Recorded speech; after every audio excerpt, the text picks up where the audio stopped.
Lo único que sana es el amor.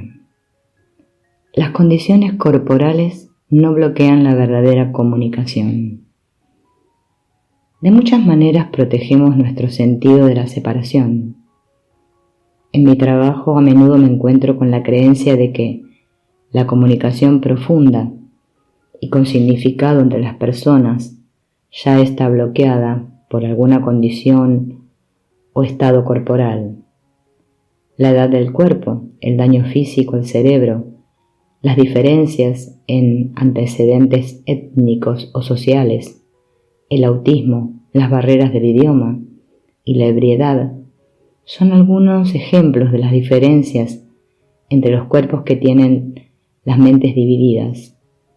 Pero ninguno de estos estados físicos son barreras en sí, ya que la comunicación real y todos los beneficios que fluyen de ella pasa por nuestro centro de amor y el de otras personas. La educación, el entrenamiento, la edad o la condición de nuestros cerebros no afecta esta comunicación verdadera. Reconozco que esta declaración no es una verdad evidente para muchos.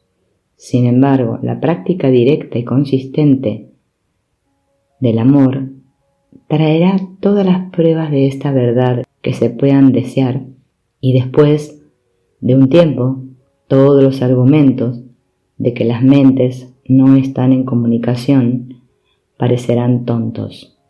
Me gustaría ofrecer el testimonio de Sharon Tennyson, enfermera certificada, quien a veces escribe sus experiencias y las comparte conmigo. Los pensamientos de Sharon siempre ilustran hermosamente cómo estamos unidos profundamente y que los estados corporales de cualquier tipo no pueden impedir la comunicación real. Es un día a mediados de diciembre. Ya están comprados los regalos navideños y mis hijos siguen ocupados. Yo no hago nada. Llamo a uno de los hospitales para ver si necesitan ayuda para el turno de la noche. Como siempre la necesitan. Pasar de hospital a hospital y trabajar en cualquier piso o unidad de cuidados intensivos puede ser una aventura excitante. Uno nunca sabe qué tipo de crisis médica, emocional o espiritual se presentará en las siguientes 8 horas o qué personalidades conocerás para cuando acabe tu turno. En el camino al hospital mi corazón generalmente hace una pequeña oración para que me asignen al lugar donde seré más útil o donde pueda aprender algo que mi cerebro o alma necesiten. Dejo a un lado el pensamiento y asumo que donde me coloquen será donde debo estar. Esa noche en particular mi tarea es en un piso médico. El reporte de la enfermera del turno anterior me comenta sobre un paciente irascible en el cuarto 322. Es un hombre de 44 años con una enfermedad alcohólica en etapa terminal y quien se desquita con el mundo cometiendo una serie de actos antisociales, siendo el más reciente su negativa a pedir el pato, buscando con ello que el personal cambie constantemente sus sábanas. Es hostil y combativo y requiere de amarres en el cuerpo y las muñecas.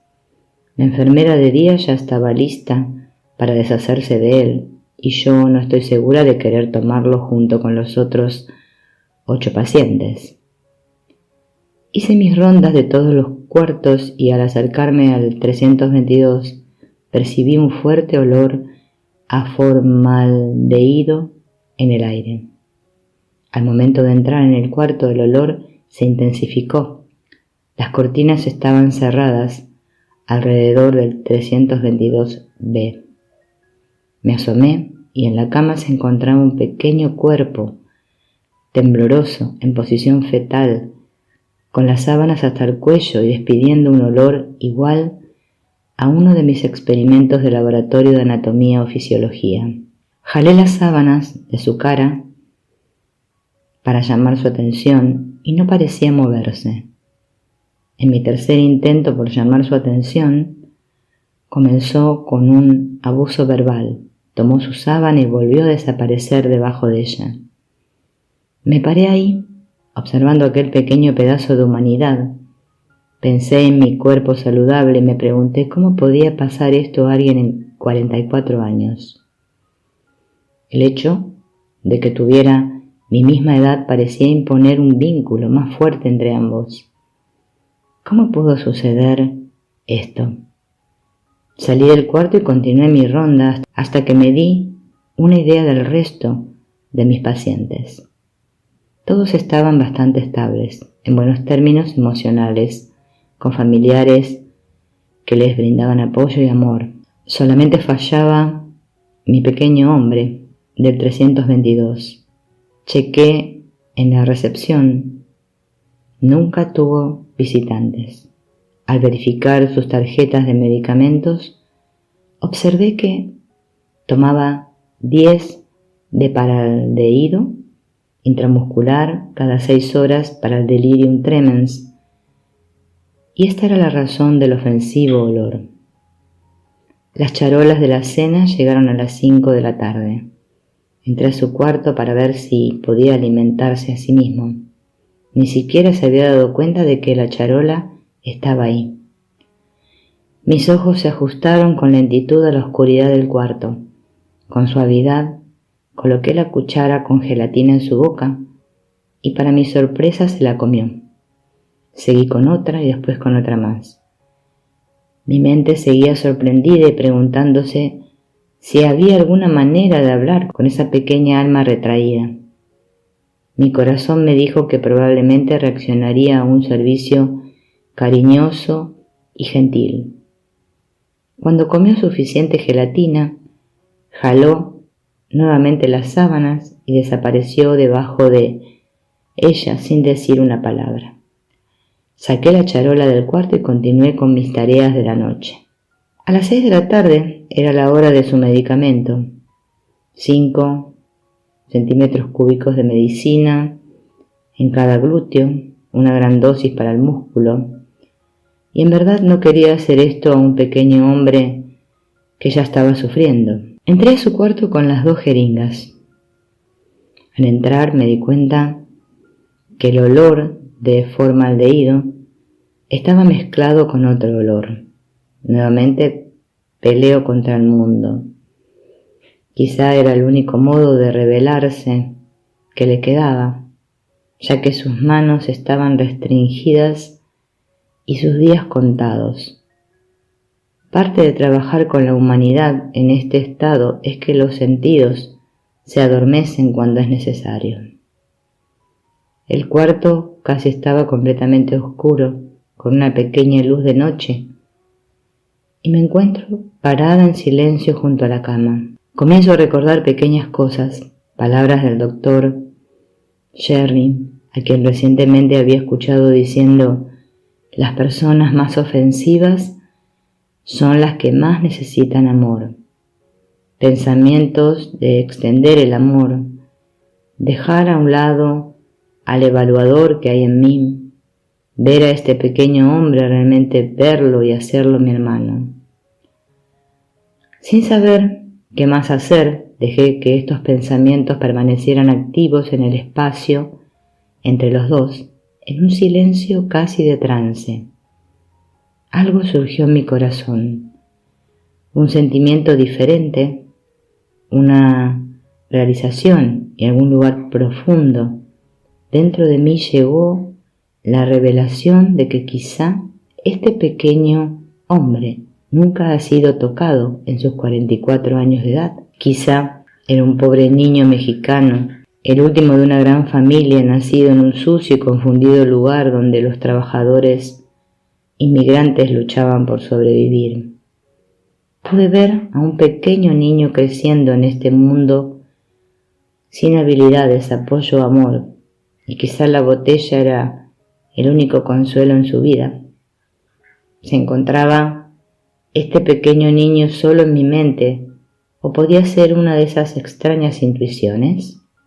No lo sé, ni me importa porque, al verlo así, tenía la posibilidad de ver a mi paciente y sentir por él una profunda empatía que parecía salir de mis huesos. Me agaché para quitarle el cabello negro de sus ojos. Él no se movió.